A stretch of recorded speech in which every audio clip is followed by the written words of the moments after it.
अगले बार कभी बड़ौदा आप लोग जाएं, जहां पर एक 1200 किलो का पत्थर है, आखिरी बार इसे गामा पहलवान ने उठाया था। गामा पहलवान जो खुद हमारे देश के थे, वो एकमात्र ऐसे रेसलर थे जिनको दुनिया में कोई भी हरा नहीं पाया। ये आज तक एक भी मैच नहीं हारे, एक बस इनका टाई हुआ था वर्ल्ड चैंपियन के साथ। अगले बार बोले अरे तुम मेरे को अलाउ करो, अलाउ करो, अलाउ करो, अलाउ किया, जो पछाड़ा तो उसको भी अगले मैच में जीत गए थे पूरे वर्ल्ड चैंपियन।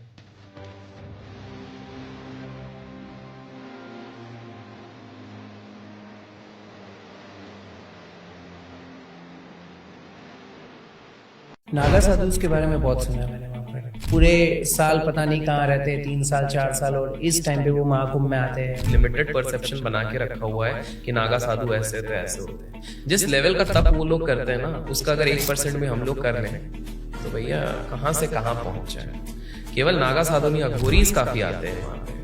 अघोर, घोर मतलब इनको किसी में भी पार्शियलिटी नहीं दिखती है। अघोरी वो व्यक्ति होते हैं जिनको सब में शिव का अंश दिखता है। मलमूत्र हो, जीवित शरीर हो, मृत शरीर हो, इनके लिए सब कुछ समान होता है। इसका एक बहुत सिंपल एग्जांपल देता हूँ, आप समझ जाओ। जब एक छोटा सा बच्चा होता है, आपने उसको देखा वो अपनी पॉटी के साथ भी खेल लेता है, अगर उसको मॉनिटर नहीं किया, मिट्टी के साथ भी खेल लेता है, क्योंकि उसके माइंड में हमने डिस्टिंक्शन नहीं डाला कि this is dirty and this is good. Aghoris इस डिस्टिंक्शन से बाहर निकल गए। आप अभी कुंभ मेले में गए हो ये टाइम? ये जो महाकुंभ हो रहा है, ये 144 इयर्स के बाद हो रहा है। बहुत ऑस्पिशियस होता है कि जस्ट बिकॉज कोई व्यक्ति महाकुंभ नहीं जा पा रहा है, इसका मतलब ये नहीं कि वो धार्मिक नहीं है, वो स्पिरिचुअल नहीं है। The biggest spiritual event of the world हो रहा है ये महाकुंभ। महाकुंभ की सबसे बढ़िया बात ये होती है कि बहुत बड़े बड़े संत और ऋषि वहां पर आपको मिलने मिल जाते हैं।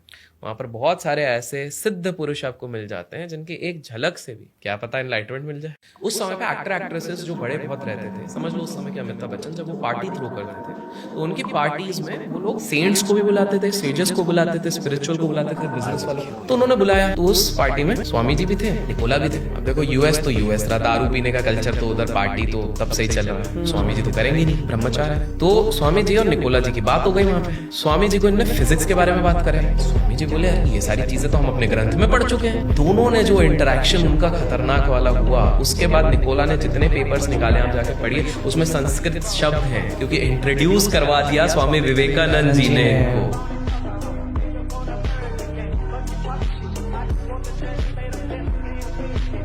मेडिटेशन आपको इतना पावर दे देता है कि अगर वो जो आजकल कॉन्फ्लिक्ट चलता है ना, कितने घंटे सोए दिन में, मोदी जी बोलते हैं 4 घंटे सोते हैं, क्योंकि सिंपल सी बात है कि मोदी जी 2 घंटे योग और ध्यान करते हैं। 2 hours of yoga and dhyan is equal to 5 hours of sleep, और स्लीप 7-8 घंटा एक मिथ्या है। प्रॉब्लम स्लीप नहीं है, problem is deep sleep. Bruce Lee एक ऐसे लेजेंड है जिन्होंने 1970s अपने एक जगह पर लिख दिया था कि अगले 10 साल के अंदर मैं एक बड़ा सुपरस्टार बनूंगा और मैं बहुत ज्यादा पैसा कमा लूंगा। 1973 एंटर द ड्रैगन आ गई। 1973 में उनका गोल पूरा होगा। क्यों? क्योंकि रोज उठ के वो अपने वॉलेट में वो पेपर देखते थे और रोज प्रैक्टिस करते थे। ब्रूस ली की सबसे खासियत पता है, आप लोग जाके गूगल पे वीडियोस देखेंगे आपको पता लगेगा कि कभी भी किसी को पंच मारते थे वो एटलीस्ट 9 फीट दूर जाके गिरता। एक बंदा आया 7 फीट, बोला भाई मैं वर्ल्ड में चैलेंज करता हूँ, मुझे तो गिरा के। तो ब्रूस ली बोले ठीक है, पूरी दुनिया देखने आ रही है, पूरा जायंट स्टेडियम है। ब्रूस ली ने, जब श्री कृष्ण थे उनके समय पे, हमने कहानियां तो सुनी हुई है, जब सबको पता था वो भगवान है, तो क्यों कंस मामा पंगे लेने जा रहे थे? क्यों बाकी सारे लोग कभी कभी उनके साथ ये हो रहे थे? भगवान थे। इसका मतलब क्या? लॉजिक लगाओ कि उस समय पे